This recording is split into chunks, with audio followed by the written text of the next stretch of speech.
Salam, Bapak Ibu Saudara yang terkasih dalam Kristus. Kita jumpa lagi dalam lawatan hati GKI Residen Sudirman, Surabaya. Di episode 176 ini, kita akan merenungkan sebuah tema, pejuang kehidupan. Sedangkan bacaan Alkitab kita diambil dari kitab Kisah Para Rasul pasal 4 ayat 13 sampai 21. Demikian firman Tuhan. Ketika sidang itu melihat keberanian Petrus dan Yohanes dan mengetahui bahwa keduanya orang biasa yang tidak terpelajar, heranlah mereka, dan mereka mengenal keduanya sebagai pengikut Yesus. Tetapi karena mereka melihat orang yang disembuhkan itu berdiri di samping kedua rasul itu, mereka tidak dapat mengatakan apa-apa untuk membantahnya. Dan setelah mereka menyuruh rasul-rasul itu meninggalkan ruang sidang, berundinglah mereka dan berkata, "Tindakan apakah yang harus kita ambil terhadap orang-orang ini? Sebab telah nyata kepada semua penduduk Yerusalem bahwa mereka telah mengadakan suatu mukjizat yang menyolok dan kita tidak dapat menyangkalnya. Tetapi supaya hal itu jangan makin luas tersiar di antara orang banyak, baiklah kita mengancam dan melarang mereka, supaya mereka jangan berbicara lagi dengan siapapun dalam nama itu." Dan setelah keduanya disuruh masuk, mereka diperintahkan supaya sama sekali jangan berbicara atau mengajar lagi dalam nama Yesus. Tetapi Petrus dan Yohanes menjawab mereka, "Silahkan kamu putuskan sendiri manakah yang benar di hadapan Allah, taat kepada kamu atau taat kepada Allah. Sebab tidak mungkin bagi kami untuk tidak berkata-kata tentang apa yang telah kami lihat dan yang telah kami dengar."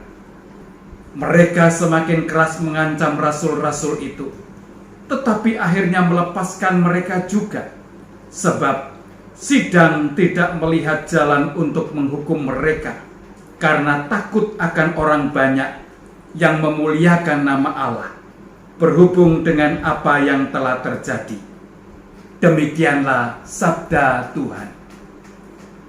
Bapak Ibu Saudara yang terkasih, hari ini Kamis 21 April 2022, kita memperingati Hari Kartini. Raden Ajeng Kartini adalah salah satu pahlawan perempuan Indonesia. Namun, perjuangan R.A. Kartini bukanlah perjuangan mengangkat senjata untuk berperang melawan penjajah. Namun, R.A. Kartini memperjuangkan emansipasi wanita atau memperjuangkan kesetaraan antara kaum wanita dengan kaum pria. R.A. Kartini lahir pada 21 April 1879 di Jepara, Jawa Tengah. Ayahnya adalah seorang bupati Jepara bernama Raden Mas Aryo Adipati Sosroningrat. Pada zaman R.A. Kartini, belum banyak kaum perempuan yang mengenyam bangku pendidikan. Sebab menurut tradisi, anak perempuan harus tinggal di rumah sejak usia 12 tahun hingga ia menikah. Termasuk R.A. Kartini hanya mengenyam pendidikan hingga usia 12 tahun saja. Kendati demikian, keinginan Kartini untuk melanjutkan pendidikan masih sangat kuat. Ia tak pernah berhenti belajar, membaca dan menulis. Kartini berjuang membangun kemandirian para perempuan dengan mengajar membatik hingga membuka sekolah kerajinan putri di kabupaten, khusus bagi putri bangsawan. Selain itu, Kartini menuangkan pemikirannya dalam tulisan yang dimuat di majalah perempuan di Belanda. R.A. Kartini berjuang bagi kaum perempuan agar mereka tidak hanya sebagai konco wingking. Artinya, Kartini berjuang agar kaum perempuan bisa berperan lebih dalam kehidupan yang lebih luas, termasuk dalam kehidupan berbangsa dan bernegara, terutama dalam bidang pendidikan. Kartini adalah pejuang kehidupan bagi kaum perempuan dalam memperjuangkan emansipasi wanita. Jika R.A. Kartini adalah pejuang kehidupan bagi kaum perempuan, maka dalam bacaan kita juga menjumpai tokoh Petrus dan Yohanes sebagai pejuang kehidupan. Petrus dan Yohanes menjadi pribadi yang berbeda dalam bacaan ini. Mereka menyembuhkan orang lumpuh di bait Allah dalam nama Yesus. Dan dampak dari penyembuhan tersebut, mereka ditangkap dan dihadapkan ke mahkamah agama Yahudi. Ketika para pemimpin Yahudi, para tua-tua, dan para ahli Taurat melihat keberanian Petrus dan Yohanes, serta mengetahui bahwa mereka adalah orang biasa, sehingga heranlah para pemimpin mahkamah agama Yahudi tersebut.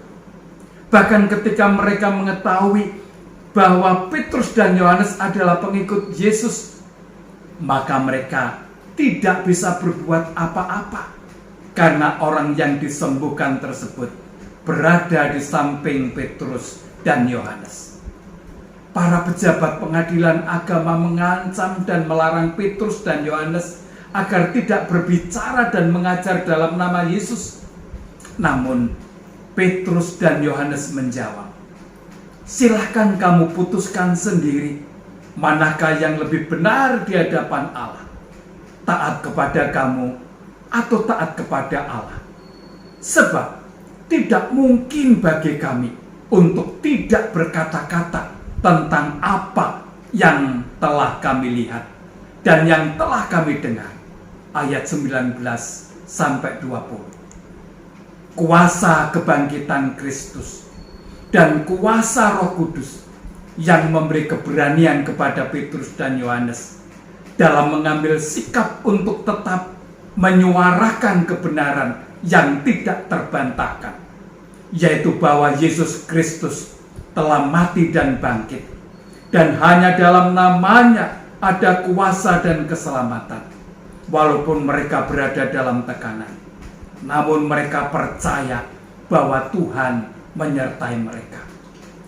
Kuasa kebangkitan Kristus dan Roh Kudus itu pula yang akan memberi keberanian kepada kita untuk menyuarakan suara kebenaran Injil Kristus di tengah-tengah dunia yang tidak berpihak kepada umat percaya.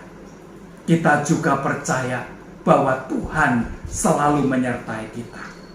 Kiranya Tuhan Yesus memberkati kita. Amin.